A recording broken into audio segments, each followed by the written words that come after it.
The internet has changed the world in ways we could have never imagined.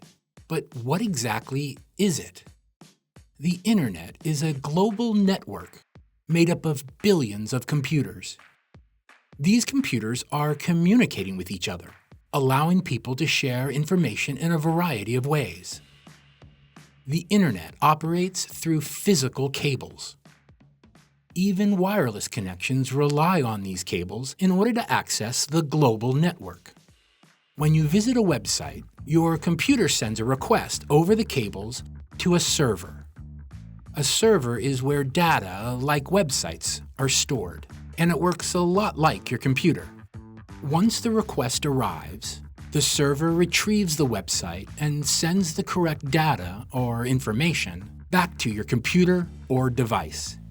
The data might be text, images, videos, you name it. For all of the amazing things it can do, issues like cyberbullying, privacy concerns, fraud, and other challenges come with the territory. It's hard to predict how any new technology will evolve. But one thing we know for sure is that the internet is here to stay. This web of connection is a powerful thing, and it will continue to transform the world as we know it.